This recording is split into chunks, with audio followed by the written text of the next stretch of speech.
ده يعني اكتر حد في حياتي هي دي.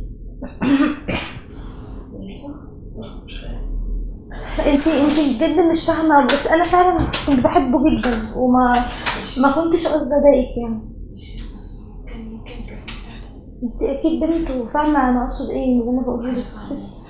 صدقيني انا مشاعري ما اتغيرتش، ما عرفتش ارتبط. انا مش عارفه يعني، بس يعني والله يعني انت اكيد هتلاقي حد احسن منه، بس انا الموضوع بسيط على فكرة، مكنش الموضوع عادي. هي بقى تبقى اختارت. طب خلاص انت يعني. قاعدة تدلع. يعني انت اكيد ما سبتنيش عشان خاطرها.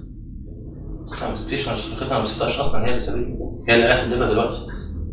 طيب خلاص يعني الموضوع خلص. ايوه يعني خلاص يعني دي فرصة، دي فرصة كويسة وانا يعني. قاعدة تدلع ولا انت؟ احمد هو انت بتربطني بقى حاجتنا؟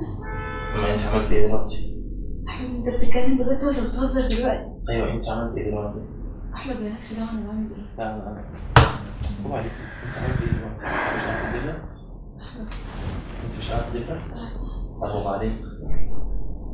وانا كده ايوه وبعدين؟ هو في ايه كمان؟ هو انا هفضل يعني اتفرج على المشهد ده كتير؟ خلاص هات الدبلة. الدبلة مرمية. طب خلاص، وايه المشكلة؟ فين هي الدبلة؟ فين الدبلة يعني؟ اوعي.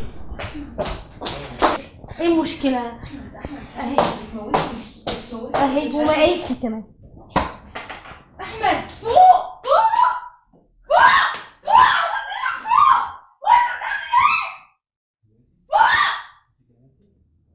هو كده فاق اصلا. انت جننتي؟ فضيع انا لو سمحت بره.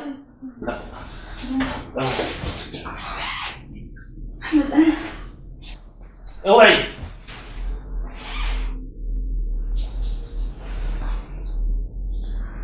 ممكن تفهميني حاجه عشان افهم؟ احنا اللي ما بيننا كان اكبر من انك تفهميه.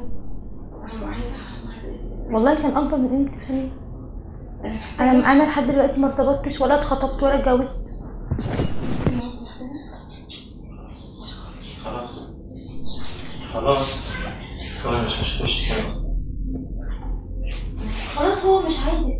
ممكن احنا بجد